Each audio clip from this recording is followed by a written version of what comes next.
Hello and welcome to Crucible of Words for yet more dedicated legacy action. Today we are playing ninjas. Now recently I did try a ninjas deck list out and I didn't really like it very much. It just felt like it had a lot of air in it and didn't really go anywhere. However, a few things have changed since then. Firstly, I've seen this really sweet deck list running both Moon Circuit Hacker and Thousand Face Shadow to really, up your ninja game. And also the format has become incredibly what's the word I'm looking for?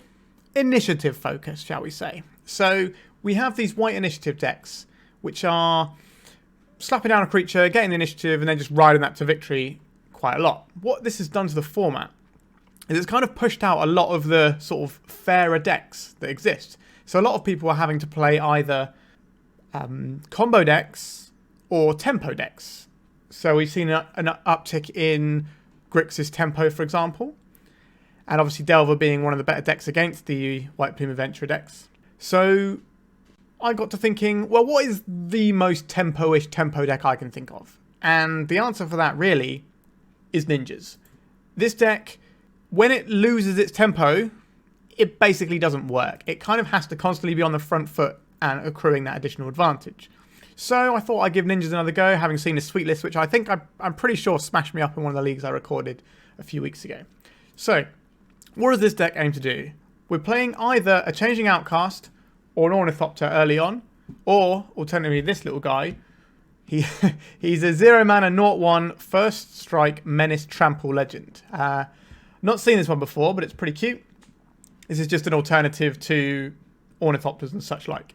So what we're doing is we're playing one of these, and then we're attacking on the next turn, putting in either Yuriko or Ingenious Infiltrator, but we can Moon Circuit Hacker and things like that. And we're just trying to ride these and the card advantage of their crew to end the game over the course of a few turns. To facilitate this, we have good old-fashioned Brainstorm to help fix our hands and get us deeper into our deck. We've got Force of Wills to keep ourselves alive, and we've got a little bit of removal in the form of Snuff Outs and Murderous Cut. Some builds are running slightly less removal. There was a bounce spell in this list that I found, and I've swapped out for another Snuff Out, which is similar to one I've seen on the Ninjas Discord, which is, if you're into ninjas, you should check out the Ninjas Discord. And the reason I think Snuff Out is good is because we're a tempo deck. If our tempo falls behind, we're not doing so well. Snuff Out is an incredibly tempo card. It's free in terms of mana, so we can keep committing to the board, keep accelerating our plan, and ties in with our Force of Wills and Daze of free spells. And it just kills like initiative creatures dead and gives us a window to take the initiative. Now, taking the initiative off our opponent with this deck should be quite good, because these Changing Outcasts can't be blocked. This Rograkh, whatever it's called, is very hard to block because it's got Menace, especially early on when your opponent's not going to have two creatures. We have these Ornithopters, which can't be blocked. So you have all this stuff that can't be blocked, and these ones deal damage on their own, the Changing Outcasts, because they're 1/1s. But the others, they easily get turned into Moon Circuit Hackers for 1 mana, or one of these for 2 manas. So we should be alright for that one. We could also use the Retrofitter Foundry to keep spamming out servos to get in the way and try and keep the initiative, which is something we're hoping we can do.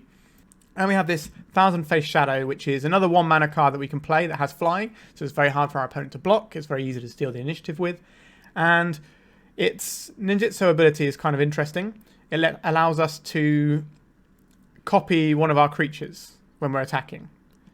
Which, if we've got things like Ingenious Infiltrators, we're just going to stack up so many triggers and draw so many cards that even though we're kind of a velocity deck that needs to keep adding tempo to the game, it should be enough cards that we can overpower even some of the more broken things that exist in the format. We've also got a couple of Chrome Moxes to help smooth things out a little bit with our mana. I'm not entirely sure the Chrome Moxes are necessary, but when we're trying to play Wastelands and things, it allows us to play an even stronger tempo game.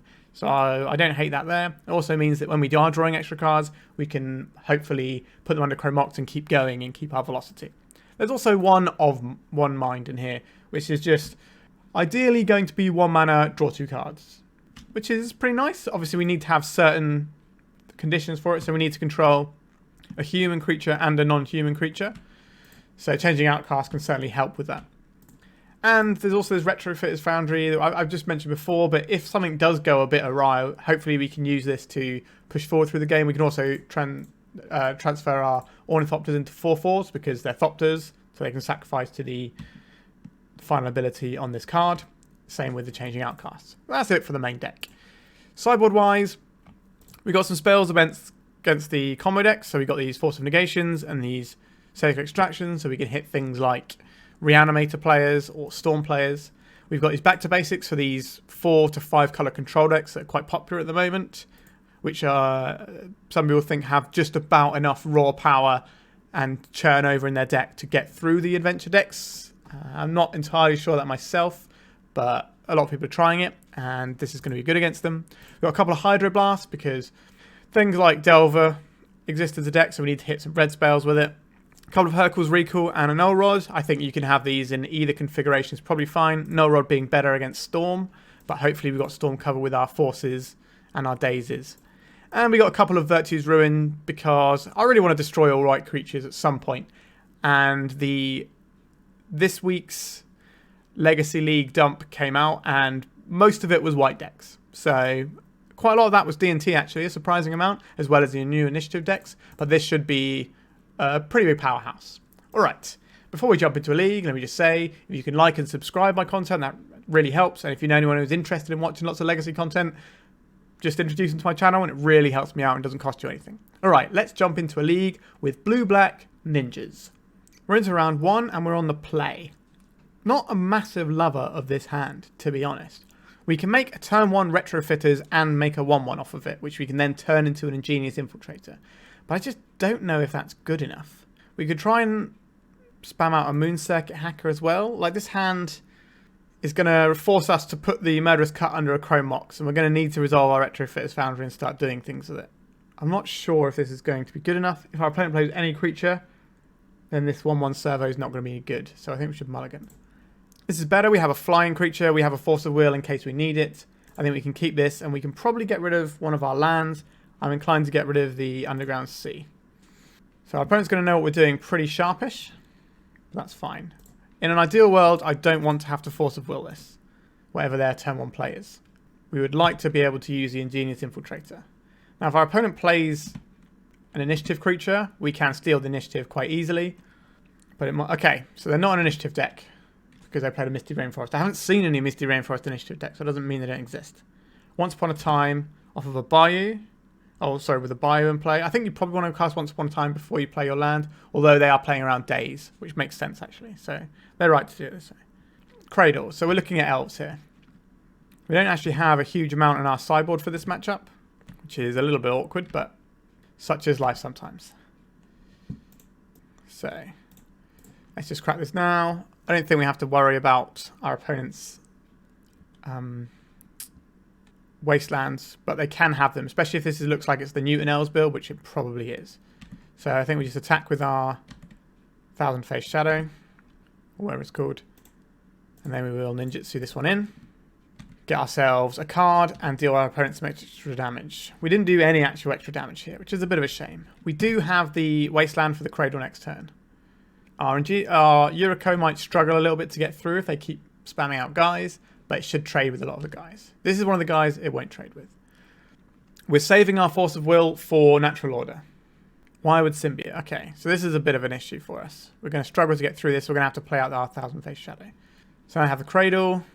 They can tap for 3. They can untap if they want to. Okay. So this can represent a lot of different creatures next turn. So we definitely have to Wasteland this turn. Both of these things are potential Force of Will targets, but we do have... Okay, so just playing this to untap their guy. Sure.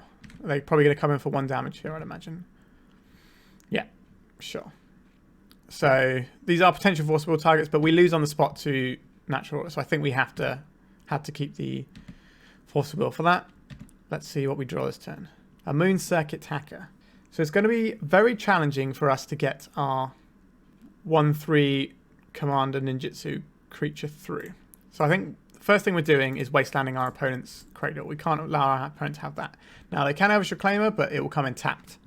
Next thing we're doing here is probably just playing out our creature with flying, because this can sail through the air until they get an endurance, that is, and then we can put the Ingenious Infiltrator and we get a trigger from both of our guys and draw 2 cards, and that should hopefully pull us ahead in this game.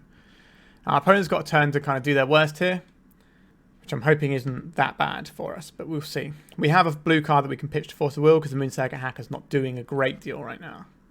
One of the issues I sometimes find when I see the ninja decks is that once they get their creatures in play, it's sometimes hard to get them through if your opponent is a creature deck as well, because 1/3s and 2/3s aren't really legacy stat lines, even for 2 mana cards here. So we're going to need a little bit of help to push them through, perhaps. Also, this is one of the matchups where having a more flexible removal spell like Toxic Deluge or something instead of the Destroy All White Creatures card would be useful. But that's not the bed that we've decided to lie in today. Okay, our opponents play a Snow-Covered Forest, which means no Gaia's Cradle this turn. So he gets to live another day. So they're bouncing their Reclaimer. Interesting. So this looks like a natural order to me, which we are definitely going to counterspell if it is. Okay, so they've tapped their Fiend Artisan, so it looks like they're going to be Fiend Artisaning this turn instead. Sure. So this is probably going to go get an Endurance, which is going to be very hard for us to attack round. Oh no, it's just the Grist. Okay. So they can sacrifice one of their creatures to kill one of our guys, or they can just create a 1/1. Okay, this is fine for us. We actually get to attack with both creatures this turn. This is... yeah, I'm happy with this. Ingenious Infiltrator. So we'll play this out first. Then we're attacking with both creatures here. So whenever it deals combat damage to a player. So I think we have to attack them with both creatures here. This is probably going to chump block the Yuriko. Yeah, okay. So we'll ninjutsu this. So we're going to get to draw 2 cards here and also get our Yuriko damage trigger, hopefully.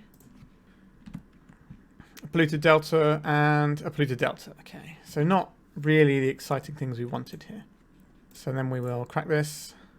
I don't think we have any reason to get anything other than a basic here. I think we just get this and play out our Thousand Face Shadow. We've got Moonsacre, Haggard's Pitch to Force of Will. Next turn we can attack with these and then put in another Ingenious Infiltrator and draw even more cards. So we're kind of wishing for more wishes every time. Getting more and more cards. Misty Rainforest from our opponent. The Elvish Reclaimer that we've seen a few times. Now it is a 3/4, which is going to make attacking into it a little bit tricky. And 2 3/4s is going to make attacking into it very tricky. Another one. Okay. So they've deployed 9 power for 3 mana. Not bad. Okay, it looks like they're going to be using the Grist minus. I suspect they're killing our flying guy. Yeah, that's fine. Again, we're kind of holding this Force of Will for the natural order, but we might end up just getting in a situation where if we'd have burned it earlier, we might have been in a better spot. Okay, so the Fiend Artisan is coming in. Now we're going to need a little bit of help here. A Snuff Out. Not sure a Snuff Out really does what we need here. We can hardcast a Snuff Out, but we can't attack into our opponent's creatures here because none of these have got any form of evasion. So I think we are just passing and trying to leverage a Snuff Out. But I think the tempo is gone now and our game is over. So maybe if we'd have countered the Fiend Artisan, but then if we counter the Fiend Artisan, they just have a natural order and we just die, then such is life sometimes. So I have a Crater that's 1, 2, 3, 4, 5, 6, 7, 8, 9. So they can Fiend Artisan for Crater Heath this turn. Which I think will be us done if they do that. A Wasteland, sure. 1, 2, 3, 4. So this is a 3-drop again. So this is probably going to be an Endurance or a Plague Engineer or something of that sort of thing. Could be a Ramanap Excavator to get back their Cradle, so next turn they can go and get it. Endurance. Where is this Endurance going to get pointed at? It's going to shuffle our graveyard in. Sure. Kind of want you to attack with more guys, please. Just the one guy. That's not very helpful for us. Unfortunately, our Snuff Out can't kill the Fiend Artisan because the Fiend Artisan is black. Come these Underground Seas. We will hardcast this. We have choices. We can either get rid of one of these or we can get rid of the Reach guy. I think we probably have to get rid of the Reach guy just in case we draw a flyer. It's not really where we want to be. A Murderous Cut. So we play this out. 1, 2, 3, 4, 5. So we can Murderous Cut and then put in our Ingenious Infiltrator. So we can get ourselves some triggers this turn. I think we have to do that. Our opponent does get to choose what gets blocked though. So I think we cast this targeting... The other option we have is just to kill the Fiend Artisan. But how do we win the game if we do that? We need more cards, I think. I think we probably just lost this game is what's actually happened here. So 1, 2, 3, 4, 5. So one of our creatures is going to die this turn. Probably going to be our Yuriko. But sadly we can't do much about that. So this will get us 2 triggers. We can't bounce or do anything with this, unfortunately. Ornithopter off the first one, Ornithopter off the second one. Okely dokely. But these Ornithopters are actually good draws. Because they give us 2 creatures that can attack next turn, and we can put these 2 creatures in and draw a load more cards. However, we do have quite the clock facing us down. So we're going to have to make some tough decisions this turn, I suspect. Our opponent has a Wasteland, but that's not really going to impact what we're doing mana-wise here. We might have to chump block this. So this is a 6/6 right now. 1, 2, 3, 4 mana. If they're just activating the Fiend Artisan natural order, sure. So this is the thing that we've been holding back for quite some time. So now we have a spare Ornithopter to throw away as well. We're going to have to block this turn if they attack with everything. So we'll just block here. If we can draw a removal spell, we can attack with more creatures. We're going to have to draw some pretty good things to win this game, I think. Okay. So I think we're just attacking with the Ornithopter here. And then we will ninjutsu this little guy in. And we're going to draw 2 cards. Chrome Mox, not very helpful. A Brainstorm. Okay, that could be helpful. We are in a position where we need to Brainstorm now. So, the Snuff Out can be useful for us here. Can we realistically keep... We can't keep the Chrome Mox. We don't need that. And we're probably not casting the Snuff Out this turn. So I think we're on the... Yeah, I think we're on the put back the Snuff Out, play all of our guys out, maybe. But then what are we doing on the following turn? We're definitely casting this Ornithopter. And we're definitely casting this Changeling Outcast. So at present, we can block this and one of these and take 4 and go to 1. But then if we're attacking, how are we actually winning the game? They can use this to kill our creature. I think we're just dead here. Like, we can play out one more chump blocker, but I don't think we win the game by playing a chump blocker. We might win the game by getting our opponent in an awkward position and being able to force of will. But I think we're just going to get beaten down by these pretty medium-looking men. Obviously, this 6/6 isn't very medium, but... Okay, there's also a choice of which creature we... Okay, so they're shooting one of our creatures here. Let's see which one gets shot. They're shooting our Ingenious Infiltrator. Sure. So we're going to have to put 2 guys under the bus here. So 1 here. And this guy can't block actually, can he? No, we're just dead. Alright. So our sideboard for this matchup is not really good. The back to basics might be okay. But that's about all we're looking at here. We can Force of Negation, potentially, but I don't think it's worth it. The Snuff Outs here can kill a lot of their creatures. It didn't kill the ones he wanted to that particular game. I'm not convinced Chrome Mox is actually going to be useful in this matchup. I think we'd rather just... Although we could power out back to basics with it. I think we just need more hits and velocity, really. Like, the Chrome Moxes are good in the opening hand, but not great after that. There's a blue card that pitches to Force of Will, so we have to pitch one of our creatures. We kind of need... Like, we need our evasive guys to get through. I think we're going to submit like this. This matchup doesn't feel great for us because they accelerate through the curve, and then they're just playing lots of mid-range guys that make our creatures look bad, and some of their scariest guys are a little bit tricky for us to kill with our removal suite. If we had a different removal suite in our deck, we might be better off. But we've opted for these Virtue's Ruins. It's feeling like the wrong choice today. But it's only round 1, so who knows. Alright, we're on the play. We have a turn to Yuriko if we can find a blue source. I don't think I want to risk trying to find a blue source, so we're going to mulligan. Yikes. This hand, no good. This is a Chrome Mox. It's still not keepable anyway, so I think we have to mulligan again.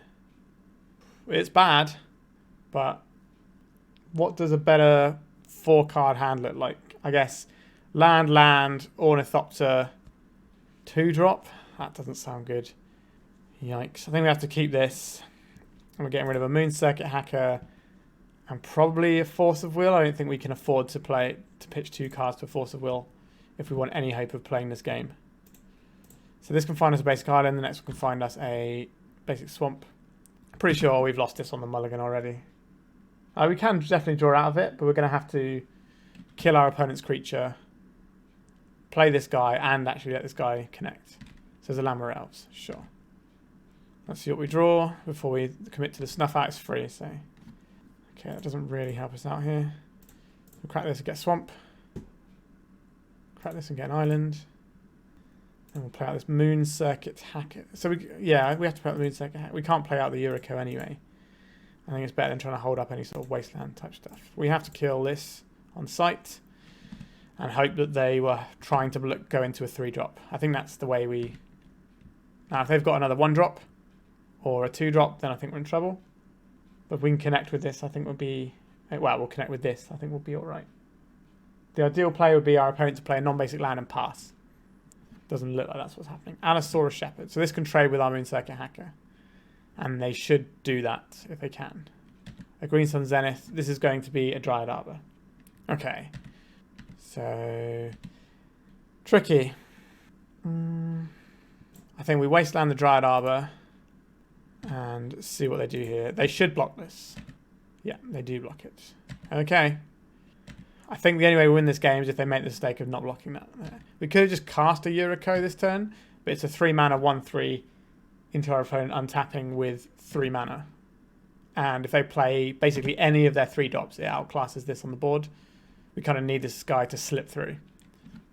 Okay, an Elvish Visionary. So we draw any mana source, we can Divination. But that's not really where I want to be. What is this Verdant Catacombs finding? A Dryad Arbor. Sure.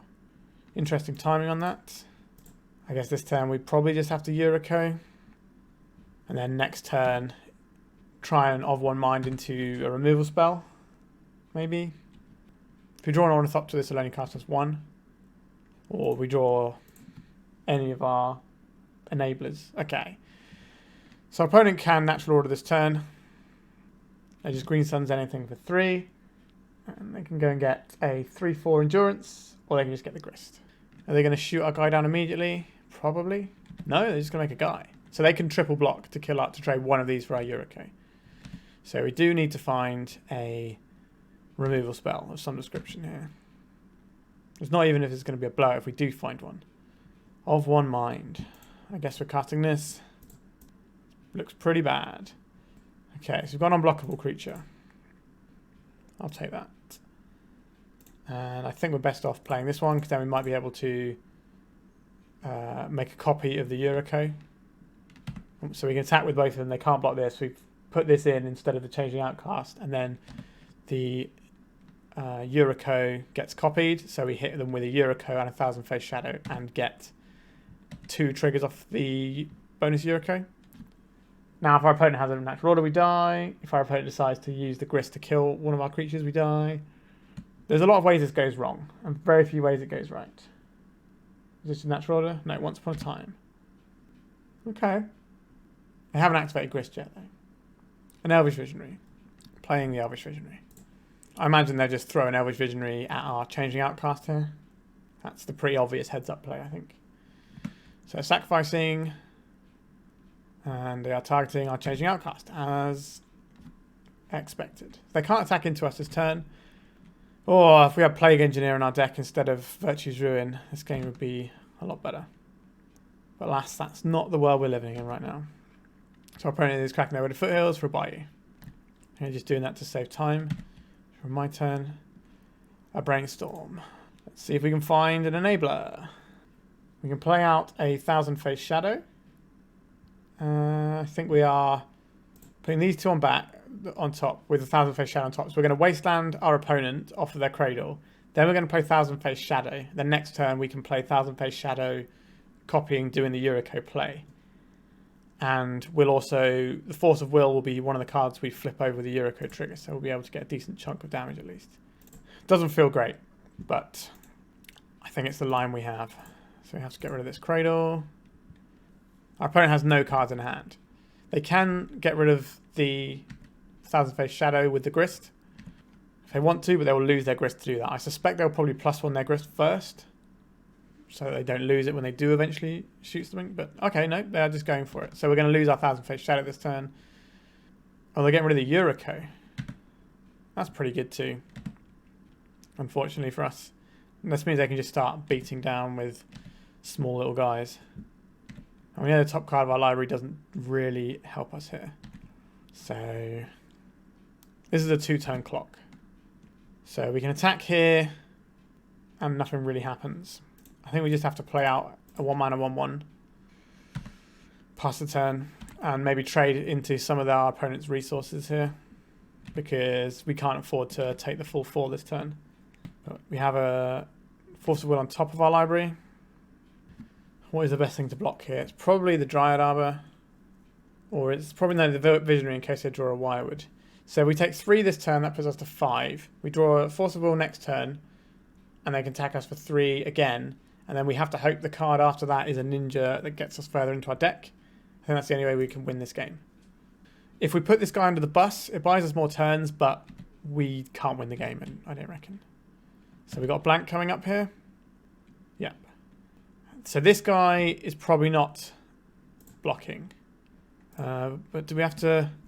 If they play an Endurance, we probably have to keep it back.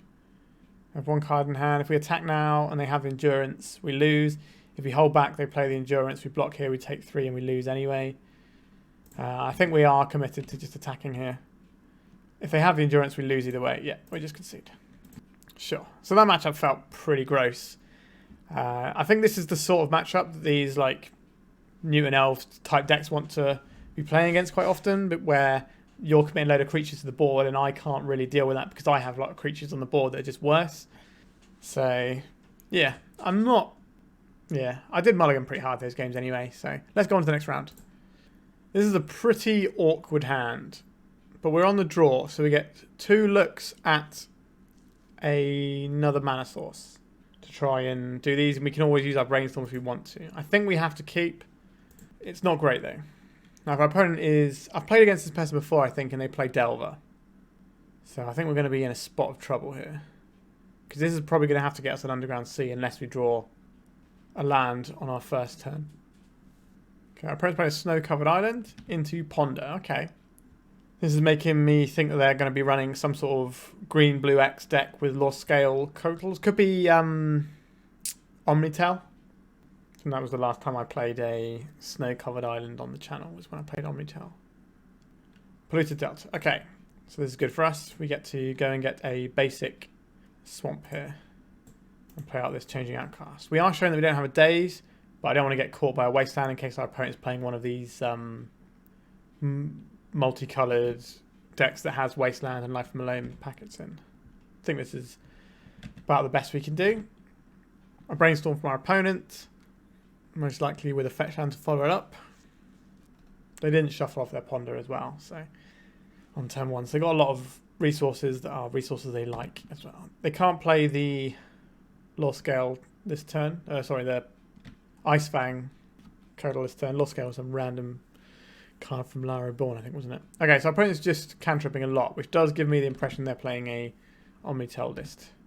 It's a shame we're probably not Wastelanding them this turn. Underground Sea. Like, I think if we don't do our thing, we're probably not winning this game. I'm going to play the Underground Sea out so I can save the Polluted Delta for a Brainstorm. So I'm going to attack here. And then I think we are... I think we put this one in first, actually. It hits for slightly more damage. And I don't want our opponent to see the card, necessarily, that we're drawing this turn. Murderous Cut. Okay, that would have been a nice one to hit our opponent for 5 with. Maybe we should have hit with the Yuriko first. A Preordain. So it seems unlikely we can get Show and Tell this turn, but our opponent could have a Soul Land, like an Ancient Tomb.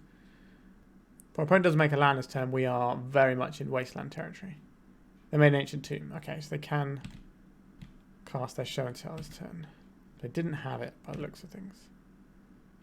So, what is the play here? I think the first thing we do is attack with this.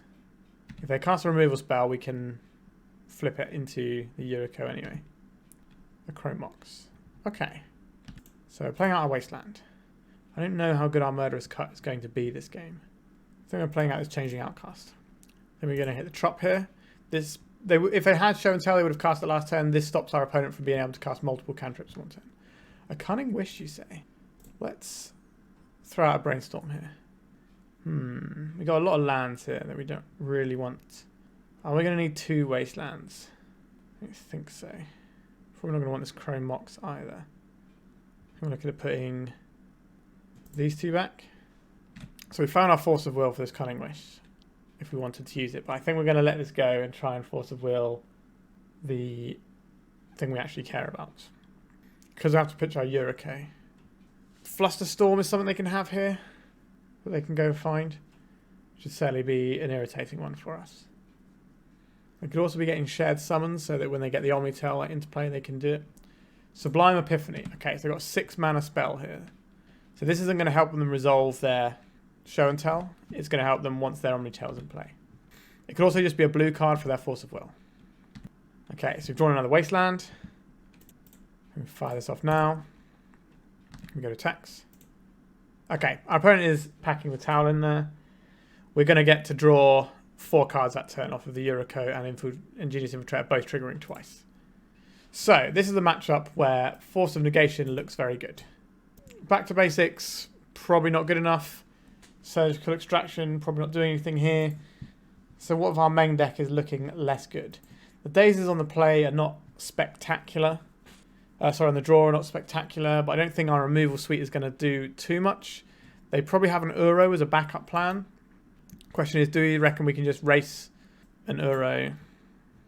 I don't think trying to use these to kill an Uro is good. The other card they do have is the Ice Fangs, which are going to be a little bit annoying.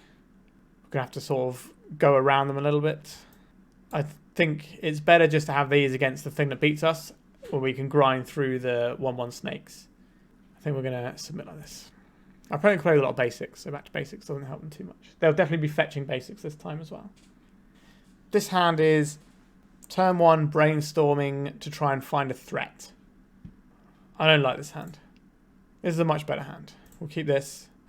We'll get rid of a Force of Negation. We'll say done. So we can play this out on turn 1 and turn into an Infiltrator turn 2, and we've got Force of Will backup. Now our opponent is a Veil of Summer deck. Preordained from our opponent, sure. So they can Veil of Summer and force their thing through, and there's not really much we can do about it unless we draw more cards, which thankfully is what a lot of our creatures help us do. Okay, so play this guy. Next turn, hopefully we can put the Infiltrator in. We have an option of what we pitch to a Force of Will when we need to. Okay, they're just Force of Willing this. That's fine by me. So pitch to Cunning Wish. So our opponent is down on resources. We will need a creature, but we have a Brainstorm to gas up. A Boseiju. Okay, so we're going to need a Wasteland for this. Otherwise, they should be able to turn 3 us. Let's see what we find. Always had it. We are going to Brainstorm this turn in case we find a 0-drop. Normally, I don't advocate these sorts of Brainstorms, but here we are. Wowzers, Bowsers. Let's put the C and the Delta on top, because we're going to be drawing one of those. So we have 2 layers of protection. We don't have any way of really winning the game just yet, which isn't really where we want to be. But I feel our opponent was relatively invested in that Boseiju. Okay, so this turn we can Brainstorm with a fetch land. We know 1 card on top of our deck.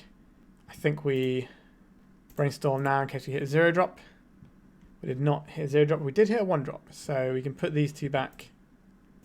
We can crack this. This has to go and get us a Underground Sea. Cast our 1 mana guy. They pitched a Force on the first one. Right. Our opponent's got 4 cards in hand. We have 2 Force of Will. If we can get our Ingenious Infiltrator in play, automatically make sure we have a blue card because it flips this back. I'd ideally like to be able to start connecting with our Infiltrator this turn. Or this next turn. Okay, so our opponent is playing the Uro this turn. That's fine. That doesn't stick around and play just yet. We can worry about that when it comes back. I think this is going to be a game based on cards more than this creature being in play. Obviously, this does get them cards. It's not nothing, that's for sure. What have we got? A Daze. A little bit late, but it's something. Okay, let's see if we can get this Ingenious Infiltrator and connect. We can. So we get to draw a card off of this. A Moon Circuit Hacker. So not a land. We have plenty of things to pitch. Lots of counter magic. I think we're okay. So we can Daze this. That'll keep our opponent at bay for quite some time. Okay, they're Force of Willingness. I think we Force of Will back. Or do we Force of Negation back? We'll just Force of Negation back. And we'll get rid of probably the Thousand Face Shadow here. So our opponent's pretty low on resources and we've got an Ophidian in play. So we should be pulling ahead each turn that goes by. Play this one out. Go to attacks. Let's see what we get. Probably should have waited on the land we played actually to see what we draw. So we draw a Brainstorm, we're not going to be happy about that. This Wasteland doesn't do anything for us. We can play the Moon Circuit Hacker here, which I think we should be doing. Because this will draw us 2 cards. We have 1 Force of Will for next turn. Our opponent has to have Show of Tell and like a Spell Pierce or something. Or they can have Force, Veil of Summer, an Emrakul, and a Show and Tell. That's about the worst it could be for us there. But every turn from this point onwards, I think we are just getting further and further ahead. Tap the creatures. We get to draw 2 cards.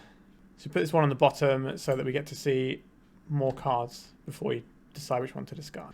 So an Ornithopter, not exciting. Force of Negation is very exciting. You may draw a card with... Yes, I would like to draw. So probably getting rid of the... Probably the Wasteland here. No, we need to keep the Wasteland in case I get another Besage. Probably just the Chrome Mox. Then we play out this. We play out this.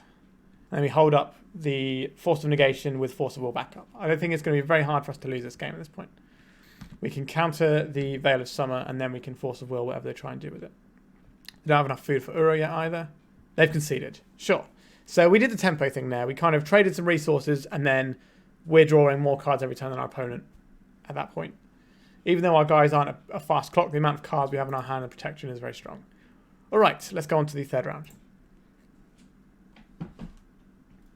We're on the play. We don't have the way to turn this Daze on. We don't have a blue mana to turn on our other stuff. We have to mulligan. Yikes, I don't think we can keep this one either. The best one so far, I think we can't keep this. So we've got to put 2 cards back. So probably getting... We have to get rid of the Retrofitter Foundry. And it might be the Wasteland. So our plan is to play out the Changeling Outcast or the Thousand Face Shadow and then Moon Circuit Hacker. And that way we can keep up a blue card for Force of Will. Okay, so our hand is going to lose to Wasteland, is what I've decided here. Because we need to get the Underground Sea going here so we can play the Changing Outcast. Because this means we have the Thousand Face Shadow for the blue card for Force of Will. Whereas if we get an island, we can play this, but we don't have Force of Will, so we can't stop something scary that our opponent can do. A Volcanic Island. It's not a Wasteland. I think we might have to Lightning Bolt. But we might have to counterspell a Lightning Bolt here if our opponent has one. So we'll crack this first, so we can play around Daze. I think we're already in for a penny here, so we may as well. So we can play a counterspell around a Daze if they have a Lightning Bolt here. Nope, we just get to draw a card. Excellent. So we can play out our Changing Outcast here, which means if we draw any more creatures, that's good. If they want to Daze this and set themselves back a turn, I'm happy for them to do that. All right. They could be a Sneak and Show deck, though. So they could just be Brainstorming or something here. Yep. Okay, so they might just be Brainstorming to try and turn to Sneak and Show us, Show and Tell us, whatever. But we do have the Force of Will to protect us. Now, that's probably not going to be enough, but it's the world we're in. Okay, so they're Volcanic Islanding instead. Brainstorming off their Volcanic Island instead. So we might be trying to Wasteland them next turn. It depends what we draw. Most of the time, I think we're going to be Wastelanding. This doesn't look like a Delver deck to me. Brainstorm into Brainstorm without any fetches is weird. Yeah, okay. There's a Lotus Petal. They're playing that out because they'd otherwise have too many cards in hand. So this means we are definitely Wastelanding our opponent here. Get out of here.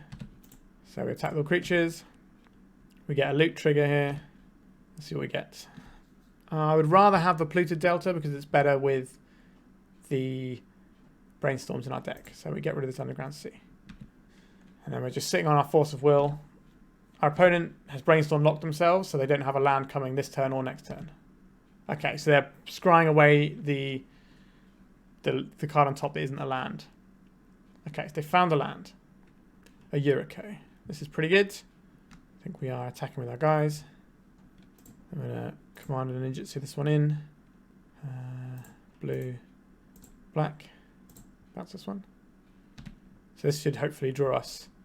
Put this one on the bottom so that we see more cards before we know what we're discarding. Ingenious Infiltrator is pretty good. We'll always use his ability, please. I think we just get rid of a land again. I'm playing this out, getting a swamp off of it. And we're going to cast this ninja because this will trigger all of our other ninjutsu stuff. Next time we'd probably get rid of the Moon Circuit Hacker rather than the Changeling Outcast. It's hard to say which of those two we're going to do. Okay, an Underground Sea. So our opponent might be like Grixis Doomsday instead. Or they could just be like a Grixis control deck. But why would they have a Lotus Pet if they're control? So they have to be some sort of combo. We've seen a lot of cards this game, just not the right ones. I think if we can get through another attack step unmolested, then we probably win this game. That's a relatively big if. If we bounce this Moon Circuit Hacker, then when we get to replay it, it draws us another card on the following turn. Which is why I'm inclined. It's one less damage though. This is 3, 4, 5, 6. So definitely attacking with all of our creatures. I think because our opponent's so low, we just want to get rid of the Changing Outcast here. Let's ninjutsu this guy in. This 1 point of damage might be relevant here. We've got 3 Yuriko triggers. Okay, they're just scooping. Alright, if we find a Brainstorm along the way, we can set it up as well. So our opponent is giving me Sneak and Show vibes. We definitely want these Force of Negations. These back to basics might actually be alright. These Hydroblasts, we've seen the Volcanic Island. It might, and we've seen the Underground Sea. So maybe they are just a Doomsday deck splashing for Pyroblast. In which case, these Hydroblasts might be less exciting. We don't know how far into the red they are. We didn't see any creatures, so I think we can get rid of our removal spells here. I don't think we want these Chrome Moxes necessarily either. I think we just want to play these things and then try and go up the curve with some of these creatures. Just play a tempo game here. Then we'll submit. We have 0 drop into Moon Circuit Hacker with Daze Protection and Hydroblast Protection. Now, if they turn 1 us with something, then there's nothing we can do about that. Our opponent didn't look like they were a turn 1 deck. Preordain, sure. So, have some options here. We're definitely playing this out. We're definitely playing out our Ornithopter. Now, we could play out the Retrofitter Foundry. We could hold up Pyroblast. If we play out the Retrofitter Foundry, we can turn this into a 4/4, but then we're not doing any of our Moon Circuit Hacker things, and we kind of need a land here. So I think we could also play out the Thousand Face Shadow. So we've got 2 creatures, so we're guaranteed to connect next turn. But that means dropping the Hydroblast. I think dropping the Hydroblast is fine this turn. We didn't see any basic land hate from our opponent, so I'm just going to play into it like this. This means 1 removal spell doesn't stop us being able to Moon Circuit Hacker next turn. We definitely need to do that so we can draw some mana sources.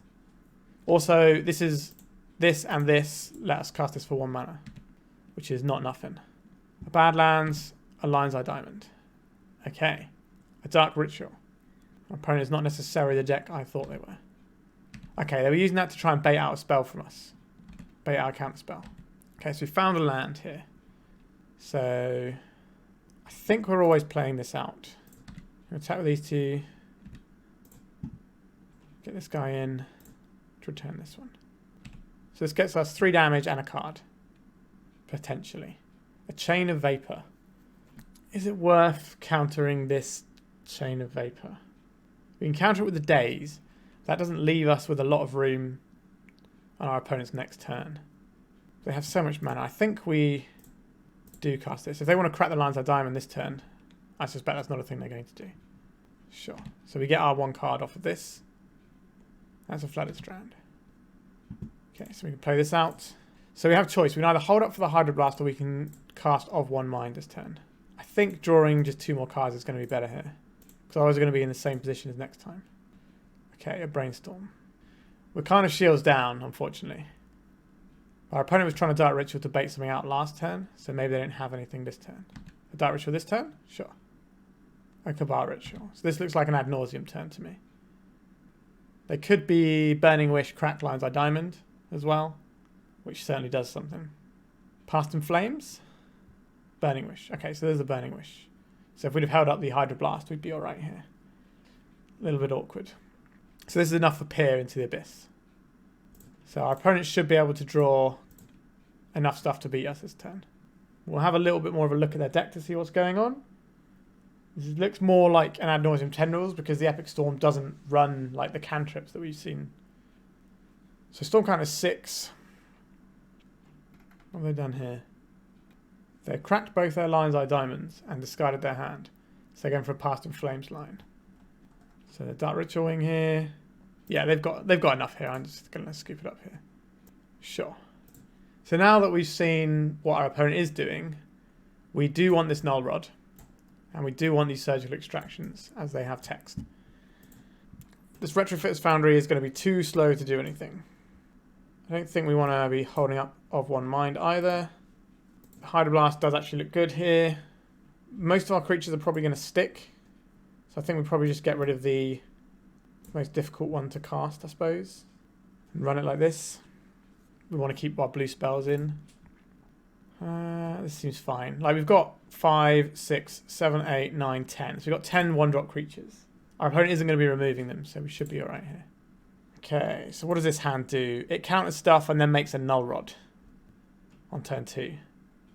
Is that good enough? Like, we don't have our own plan here. I think we just keep this on the back of how good Null Rod is in these matchups. And we have the ability to protect it a little bit. Now, our opponent probably can't go on turn 1 if they've got that many cantrips in their deck. It tend to be a few turns. It takes a few turns for those decks with cantrips in to go off, more so than like the Epic Storm, which goes off several turns in a row. Using the Galvanic Relay. Okay, so we've got this in play now. And we've got Force of Negation to protect it. We can't protect it with a Daze yet because we have no blue sources.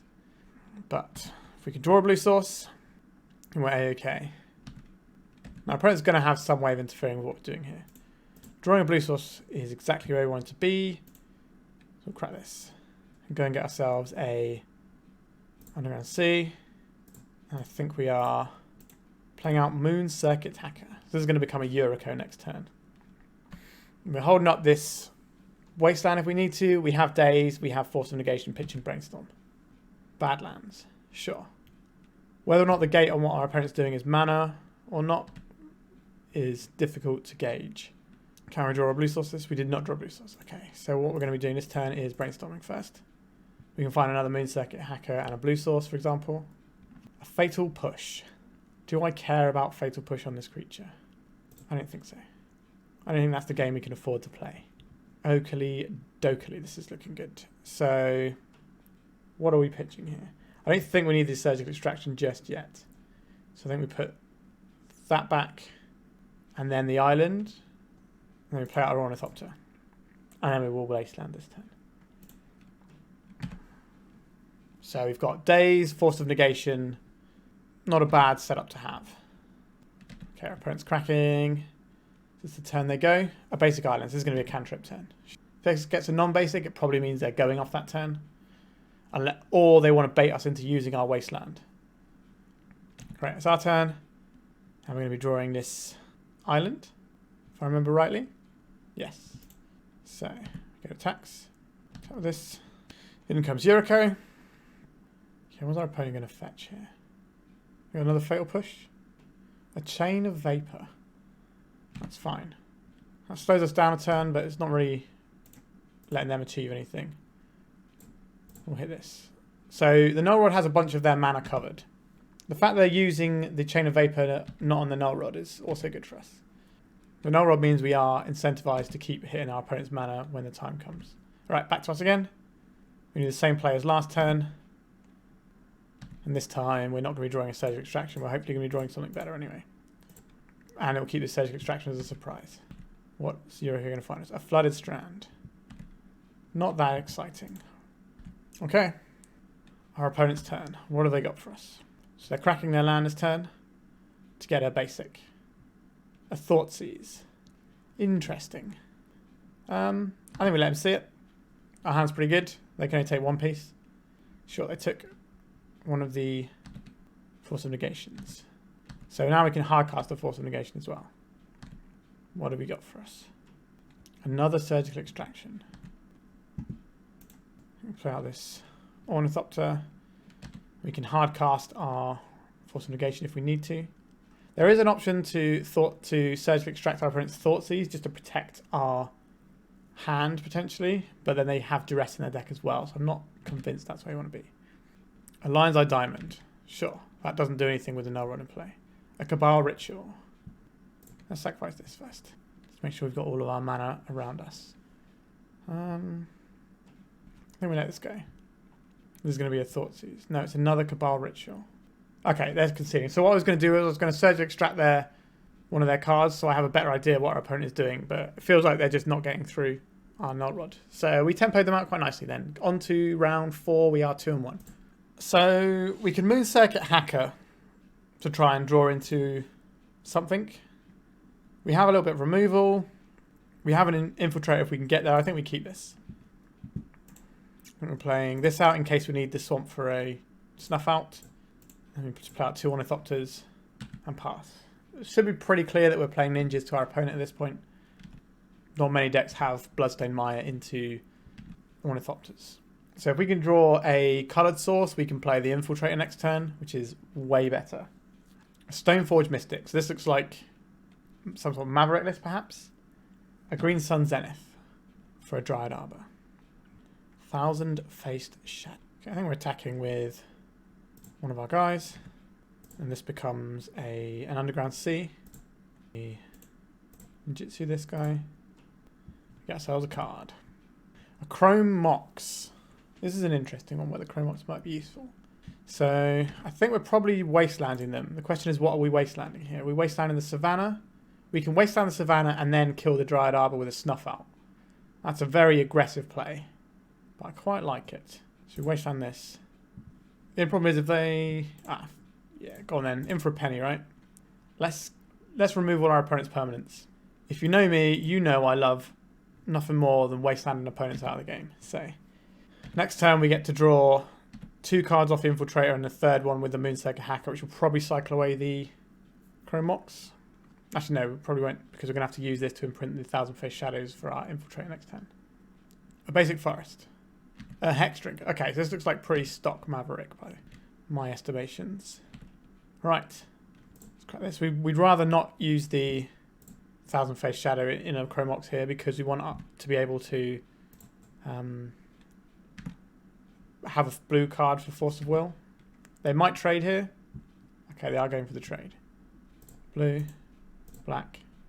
So we get 1 card here and we get to trade with a creature that's very hard to deal with usually. So I don't hate that. So we can Chrome Mox to play our Thousand-Faced Shadow this turn. I don't think we need to play this Ornithopter because we're not going to be playing multiple things next turn, I don't think. So this is to try and give us 2 draws from our Ingenious Infiltrator. If we can find another ninja to put in face of the Ornithopter, then I think we are looking pretty good. A Wasteland. That's not very good. Sylvan Library, that is pretty good, but it's a bit slow for where we're sat right now. Go on, give us a Yuriko. I will cast...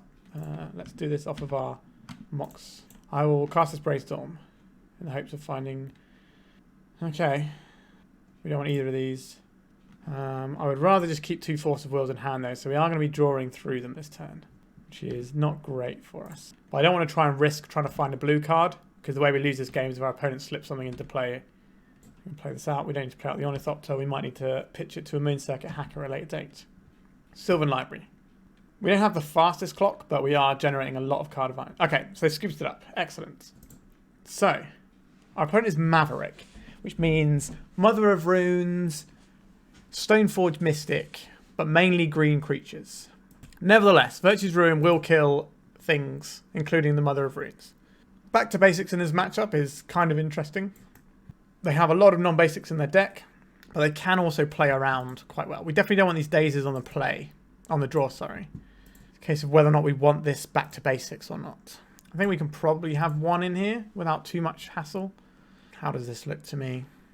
The Force of Negation is fine as a cancel for Green Sun Zenith. So maybe we're okay with having one of those instead of a back to basics. I think that's probably slightly better for us. I didn't really like using Force of Wills and stuff in this matchup, but it's kind of how Ninjas works. You throw your sorts of bits and pieces out here. How good is Retrofitters in this matchup? I don't think Retrofitters is very good, right?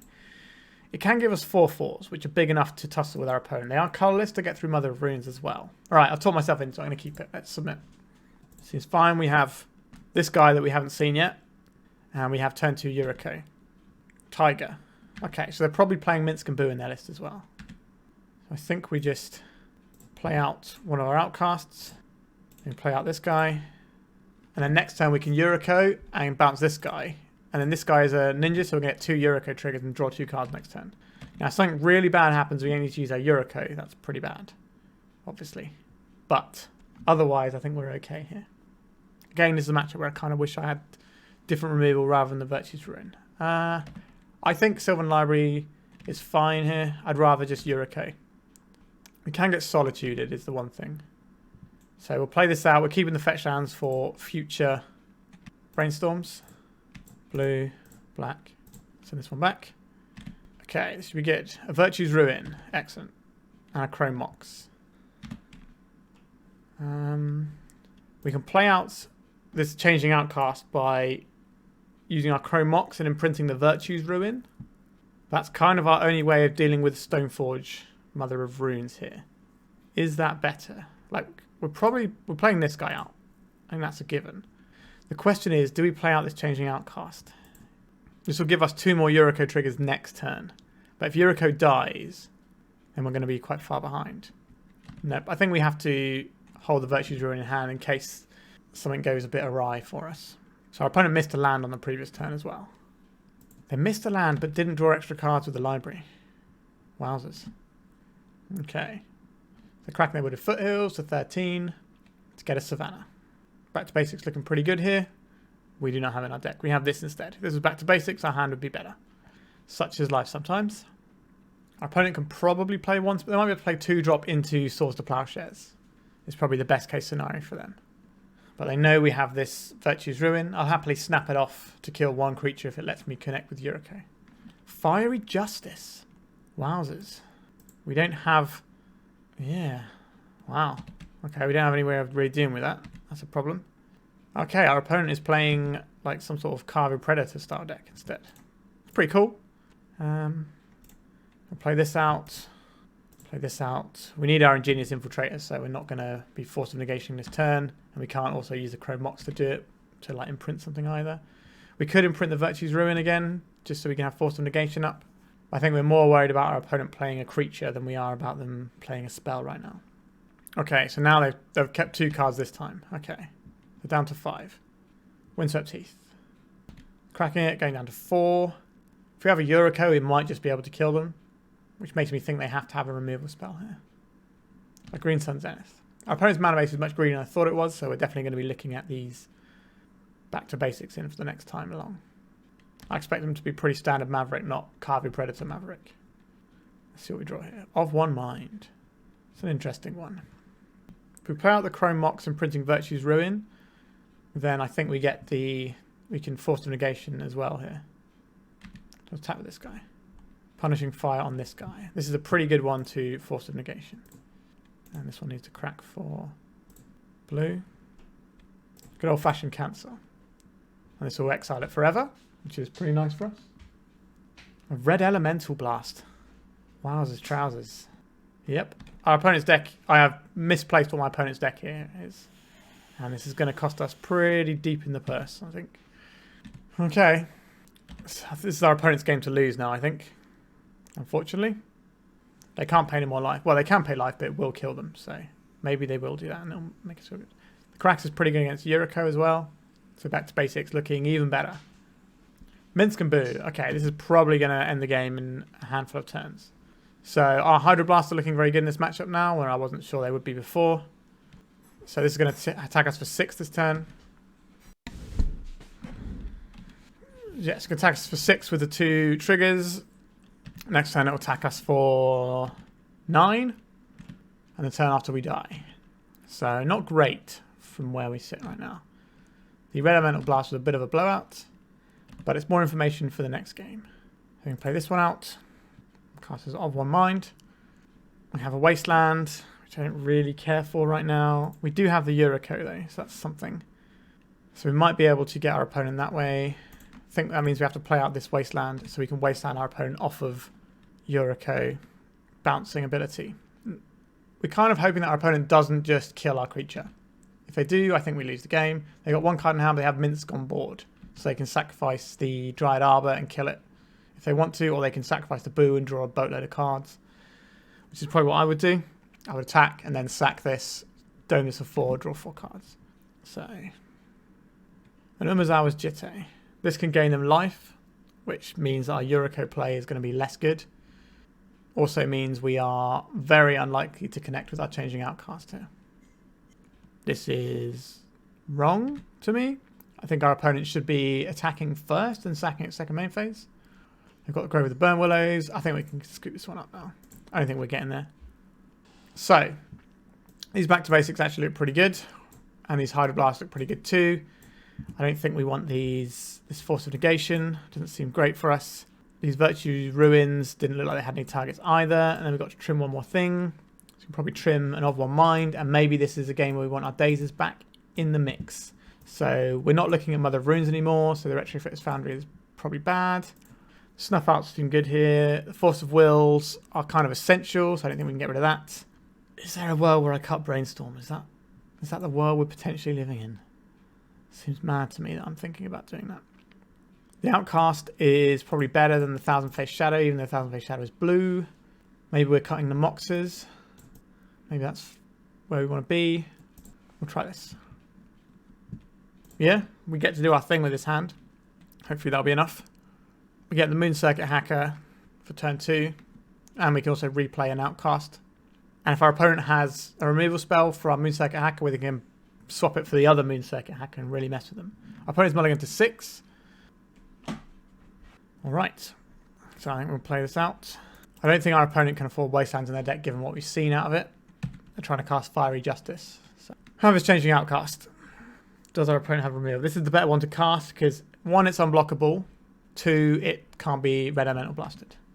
Can be Swords to Plowshares though. I have to imagine our opponent's deck with white mana can cast it. So more like a red-green deck splashing white than a green-white deck splashing red, which is what I assume they were to begin with. A Green Sun's Zenith. So this is going to be a Dryad Arbor. This is going to accelerate them out a little bit. It's going to make our Dazes look a bit bad going forward. We have a Force of Will though, which is one of the things we want to have. We're playing this one out in case they do have some sort of removal spell for our guy. We'll ninjutsu this guy back. Get ourselves a card. And we'll play this. We'll get one of these out. We'll get this Changing Outcast. And we'll say go. So we can just keep looping these 2 Moon Circuit Hackers together if we need to. And that'll get us some card advantage going. A Wasteland. Sure. They do have Wastelands in their Fiery Justice deck. Interesting. Presumably it's in a spell slot and it's probably not the full set of 4, would be my assumption. Punishing Fire on the Outcast. That's fine. And a Noble Hierarch. Sure, so this probably isn't blocking us. Let's see what we draw. A Brainstorm. That's pretty good. We fire this off first in case we find a better creature. It's back to basics, now looking a little bit awkward. But it is a blue card to pitch, so I can't complain too much. So I think we're putting back 2,000 Face Shadows here. And then we attack with this. If they want to block with the Noble Hierarch, they're welcome to. So we will loop this one. We should have played out of land so we could get the Ingenious Infiltrator in. That was a bit of a slip up there. Let's play this one out. Play this one out. If we do fetching basics, our back to basics would look better now. We might still be in a situation where we cast it though. If our opponent taps out here, a Knight of Autumn. What does this do? Destroys Artifact for Enchantment, gains some life. I think we will hit this and we will pitch one of these 1,000 Face Shadows. We want our opponent to Wasteland our Underground Sea here. Weirdly. Or do we? No, we kind of want to be able to Wasteland actually, don't we? Not Wasteland, back to basics. Oh, they have another Wasteland. Okay, so we're going to lose both our Underground Seas. Not ideal. So this is going to attack. This is going to just draw and discard us a card. Let's see what we get. I don't hate this one. What are we looking at binning off here? This is a 1/1 flyer. We already have a flyer here. I think we're getting rid of the Thousand Face Shadows. We're going to play this guy out. And if we draw an island, we can Moon Circuit Hacker next turn. Yeah, so we could have had an Ingenious Infiltrator in play instead of this Moon Circuit Hacker. And then we'd still have seen the same amount of cards, but we'd have a +1 card in hand. Now that might not be important. Okay, so this is probably going to get an Umezawa's Jitte and bury us at that point. Umezawa's Jitte, yeah. A good turn to draw a Snuff Out, a Wasteland. Interesting. I think we have to Wasteland the Dryad Arbor here. Again with the Moon Circuit Hacker, which is definitely not getting blocked. They might have blocked it with... Oh, they're just going to trade this up. Okay, that's interesting. I suspected they would have just tried and get a Jitte online here while I'm sort of floundering a little bit. But maybe they can just get there anyway. We need to draw some mana though. If we can draw a blue source, then I think we can start pulling away. They're just going to cast a Jitte. No, they're going to Green Suns for 1, which is probably going to be another Hierarch. Yeah, there it is. An Underground Sea. Excellent. We got there.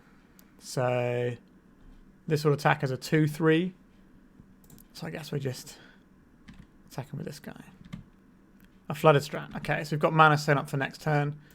We can play out this Ornithopter. So we can draw 2 cards next turn in theory, depending on if our Ingenious Infiltrator connects. A Wasteland. Okay, so we're going to lose our Underground Sea, but we do have a replacement. Our opponent can't play and equip a Jitte this turn, which is probably what I would have tried to do if I were them. They look like they're holding up a Punishing Fires though. Let's play this one out. This time we'll go and get a basic island. We'll go to attacks. We'll attack with everything here. An Endurance. Interesting. So we're going to lose our Ingenious Infiltrator, unfortunately. But again, we kind of... I guess we didn't have to attack. We could have just attacked with one of our hard-to-block guys. That would have been smarter. So we're going to get to draw 2 cards this turn, though. Which isn't nothing. So we can't play a land because we already played a land this turn. So we play this one out. Next turn we can back to basics, but it's only going to shut down one of their lands because they're operating on Noble Hierarchs more than anything else. The game where we missed sideboarded because we thought they were Maverick is probably going to cost us here. Umezawa's Jitte. So this is going to equip onto the Endurance, and then we're in trouble. Yeah. Bit awkward. Yeah, so if we'd have had back to basics in for game 2 instead of that Virtue's Ruin, we definitely just win that game. But alas, that's not where we're at here. These are basically non-basic lands, right? We should be able to hit them with non-basic back to basics. But okay, so now they can kill off our Moon Circuit Hacker. Yep. And they can kill off our Rograkh if they want to. I doubt they will want to. This does give us the ability to Yuriko this turn if we draw it, which isn't nothing. A Moon Circuit Hacker. I think... How many Underground Seas? 2 Underground Seas have gone. Let me just check my deck list. So we have 3 Underground Seas, 2 islands, and a swamp. So this can't get any lands out of our deck because all of our Underground Seas have been wastelanded. Yikes. That's pretty bad. I think we should have to Brainstorm here. I think getting this Moon Circuit Hacker isn't going to do anything because of the Jitte. A Changeling Outcast. What's this thing I can cast? I guess we don't want this Bloodstained Mire. I don't know how we win this game. We kind of needed a Yuriko here. Maybe we're just using this as a shuffle effect to get us closer to what we need. Like, we can force them to remove counters, maybe. Maybe that's something. Yikes, this is bad, isn't it? Put this guy out. This guy out. It's Bloodstained Mire. We have our swamp. All 3 Underground Seas are gone. Yeah, this isn't the one. I'm pretty sure we're dead here. We need to crack this, then we need to find a Yuriko. And hope that there isn't 3 counters on this. What horrible thing have they got for us this time? A Minsk and Boo. Okay, so... They're going to be attacking us for a lot of damage this turn. So probably dead on our next turn. So how do we... The Yuriko's not going to work because of... Oh, they're not just pumping it straight away. Interesting. I think we just have to take the 8 here. Take the 4 here so I can get it 8. I'm pretty sure we're dead. So sacrificing this guy to draw a card and kill our Changing Outcast. Yep. They have 3 counters on the Jitte. So our Yuriko line does not work. We were kind of hoping our opponent would do something here. So yeah, like I said, nothing to fetch. We're just doing that to shuffle. A Daze. Nope, that's no good. We have to concede there. Yeah, so the second game we missed sideboard completely. Our opponent showed us a Maverick deck, and then we're basically playing a weird sort of red-green thing. It has a lot in common with Maverick, with the Stoneforge Mystic and stuff, but it doesn't look like it's a Mother of Runes deck to me. And it doesn't look like it's kind of leaning into Swords to Plowshares and stuff. It's all like red removal and playing Minscamboo. So it's a red-green deck. So I think that cost us... We could have played tight there. We missed a land drop on a turn when we had one in hand, where we could have put the Ingenious Infiltrator into play. I don't think that actually matters by the way the game panned out too much, although we'd have had a 2-3, so they couldn't have blocked it with a Stoneforge. We'd been able to see more cards. But I don't think we had a way of dealing with this Minscamboo, really. Although we probably wouldn't have had to counter the Knight of Autumn if we'd have done that, maybe. So, yeah, I think we could have played that game a little bit tighter, really. All right, on to the final round. Doesn't have a lot of mana. We're on the draw, though, so we can make our Shadow guy... And then we can follow up with a Moon Circuit Hacker. And if we draw another source, we can get an Ingenious Infiltrator. So I think we can keep this one with 3 draws to effectively find our second land. And we do have a Daze to back us up. Leyline of the Void. Okay. We don't care too much about that. So this looks like it's going to be one of these Leyline Helm decks. These decks don't normally run Wastelands. But I have been caught out by one that did. So I think on the safe side, we should just be getting an island here.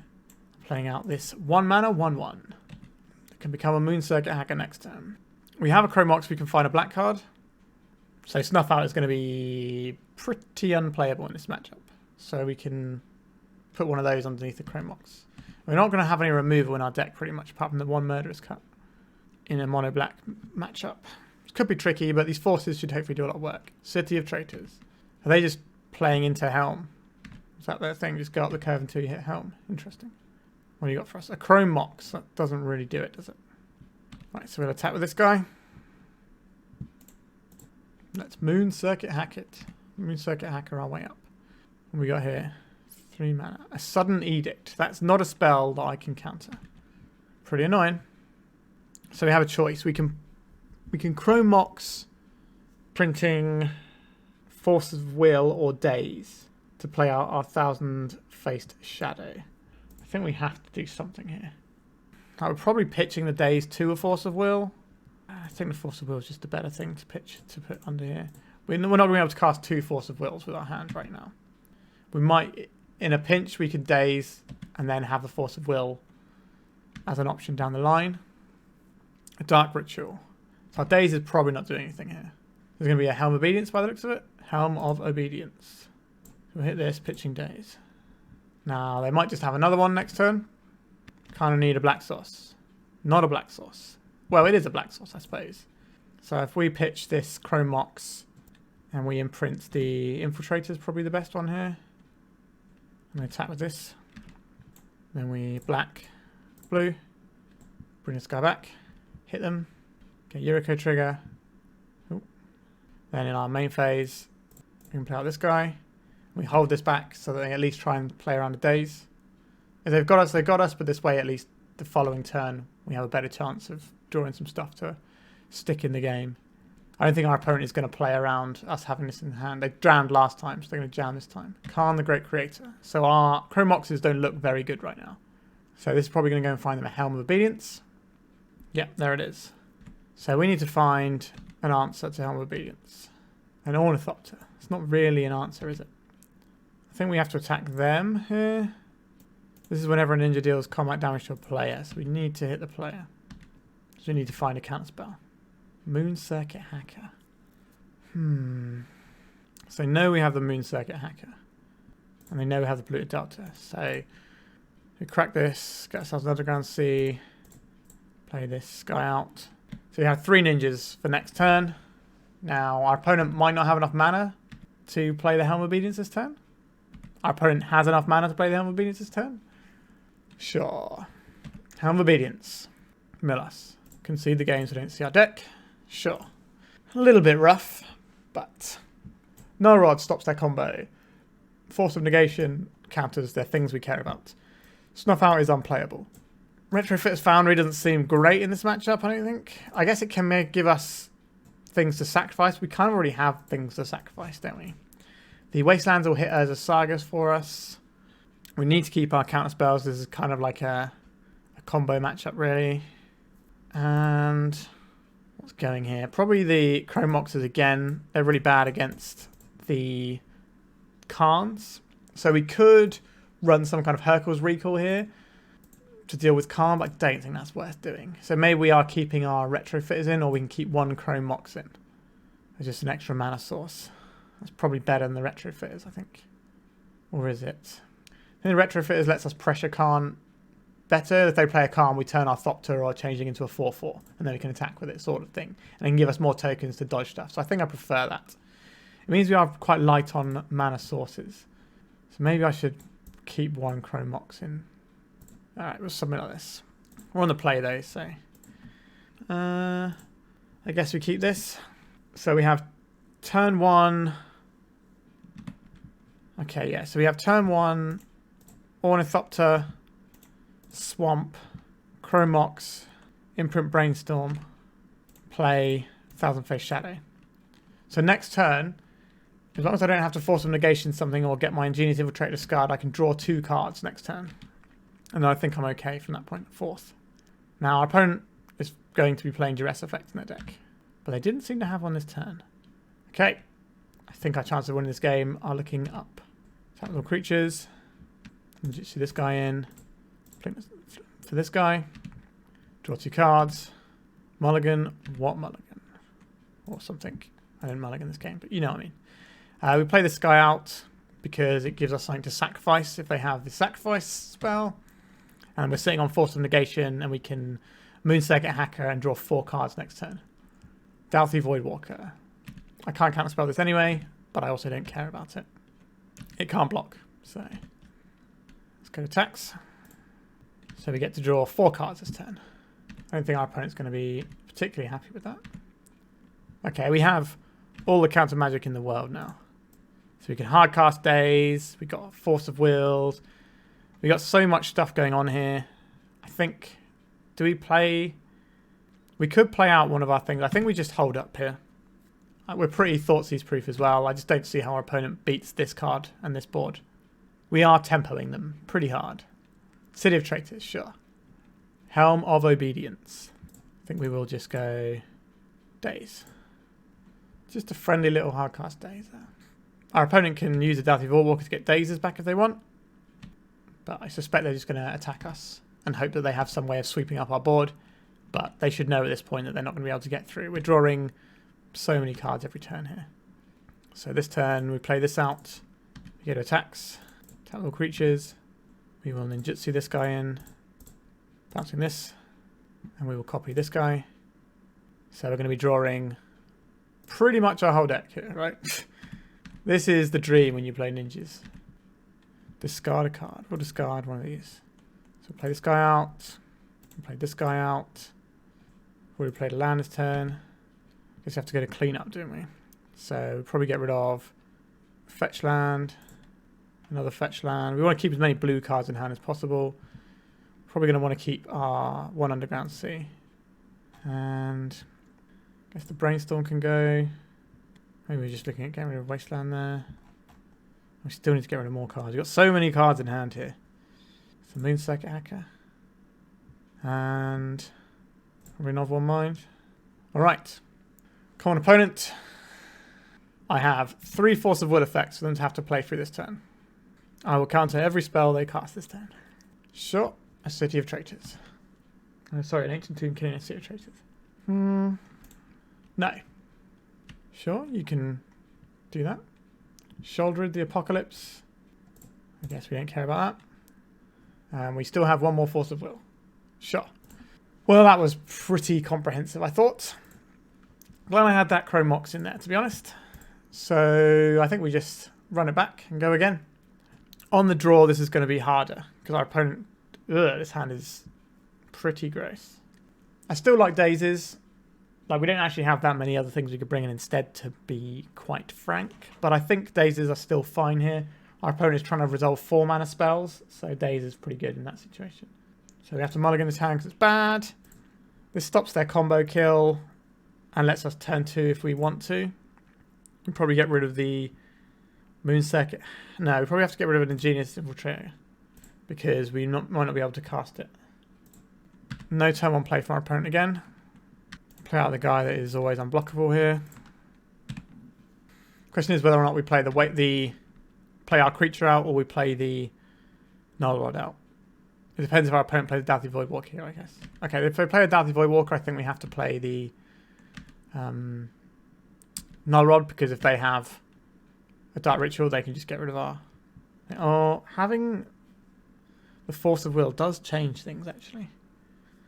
But they could just cast the Thoughtseize first if they've got enough mana for it. So if they had City of Traitors, these two, and a Dark Ritual, I think we're better off making sure they can't combo. This is a bit of a nombo with our Chrome Mox, though.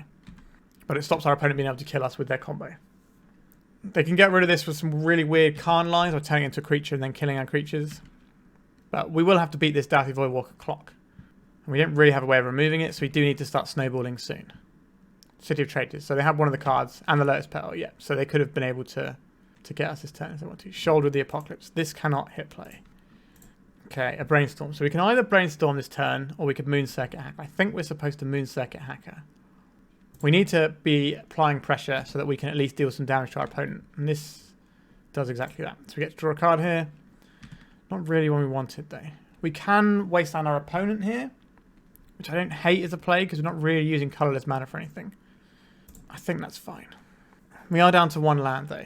But they can't use their Lotus Petal either. Now, they can use our Force of Will against us if they keep their Doughty Voidwalker untapped.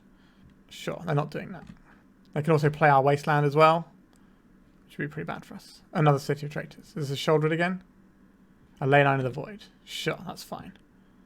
We don't care about that. Black Source. Oh, Black Source. Finally. Okay, let's crack this off. And we'll see. We're going to attacks. Let's put this guy in. Blue. Black. Bounce this guy. Our opponent's got a pretty quick clock on us at this point. Oh, an Ornithopter was a great draw here. So if we go to our next turn, we hit for 4. And we draw 4 cards.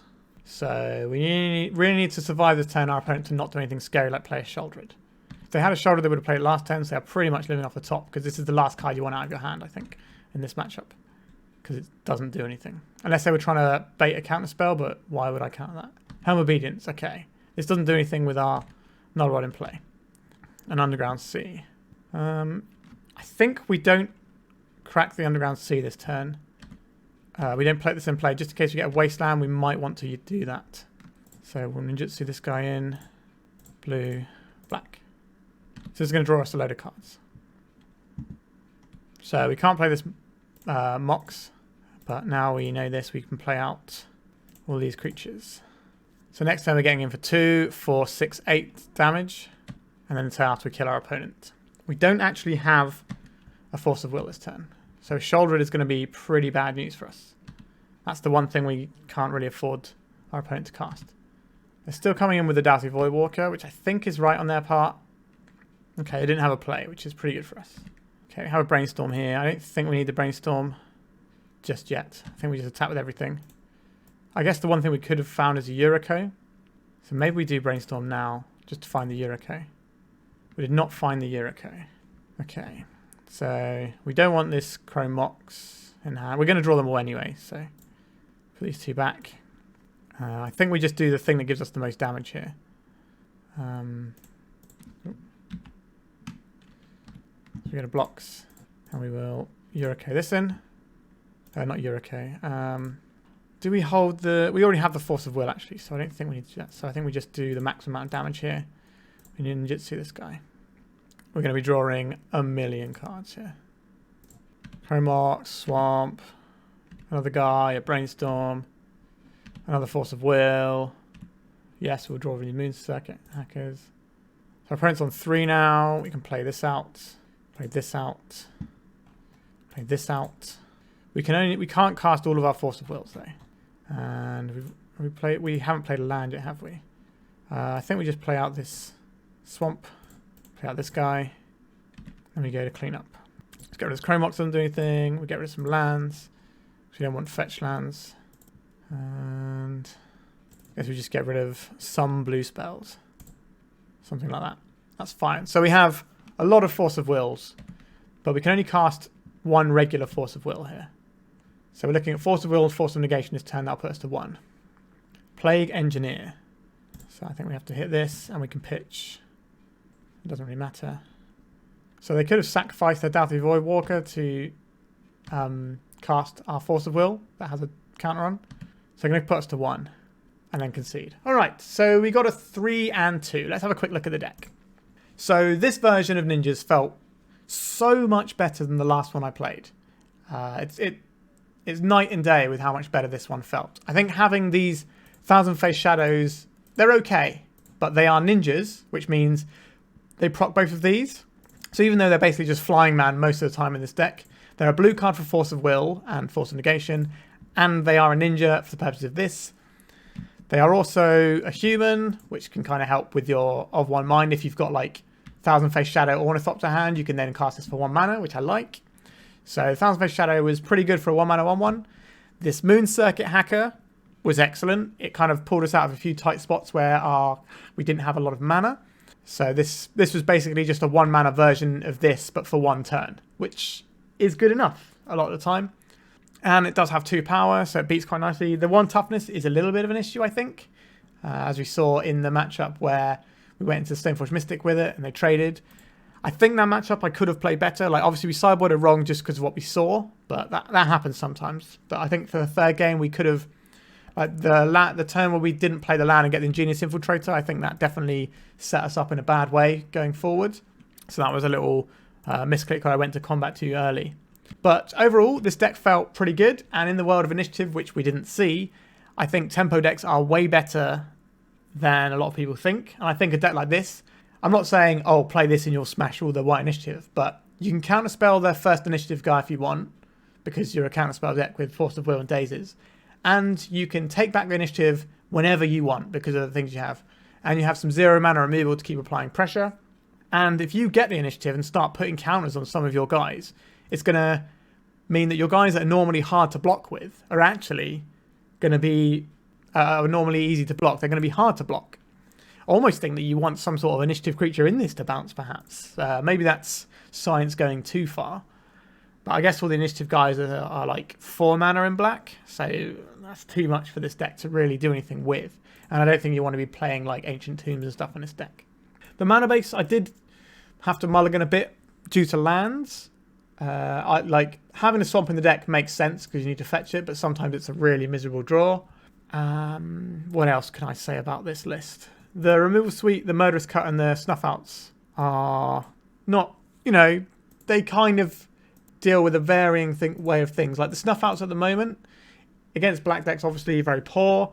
So the Fiend Artisan, if that's the one thing you want to kill, is annoying. It kind of forces you to Force of Will it, maybe. Or you can hold back the Force of Will like I did to counter their natural order, but then you lose to the Fiend Artisan effectively as time goes by. So I don't think that's a great way around it. As for the sideboards, like we tried playing these Virtues Ruin, but I don't even know if we need these Virtues Ruin. I think just having some more generic removal spells, like the Sudden Edict or the Eliminate, maybe, because those can hit Planeswalkers like Narset, which could be a little bit annoying. And you don't really want to be attacking Planeswalkers with this deck because you don't get to do your things if you're not dealing damage to a player. So maybe Eliminate would be good and have a bit more utility. The Null Rod was obviously very good and won us a game that something like a Hurkyl's Recall wouldn't have. So some of the lists I've seen have had these the other way around, and I can see why you'd want potentially 2 Null Rods. Is a bit of a number with the Chrome Moxes, but that's fine. Retrofitter Foundry I didn't think was that good. I kind of reached to board it out quite a lot. I think your mana is accounted for so much of the time that you're not really using much of the text on it apart from turning these into 4/4s. But with this many ninjas in the deck, it honestly feels better to have an Ornithopter as a 0/2 that you can turn into other stuff than having the Retrofitters. I think if you were to turn the Retrofitters into another of 1 mind, that might just be better. Alternatively, you could have another removal spell because sometimes stuff does creep through, and if you have a removal spell, that'd be quite good. I think maybe Plague Engineer instead of Virtue's Ruin is something to look at as well. But yeah, this deck felt really sweet. So one of the decks I played for a long time back in the day was old school Rug Delver.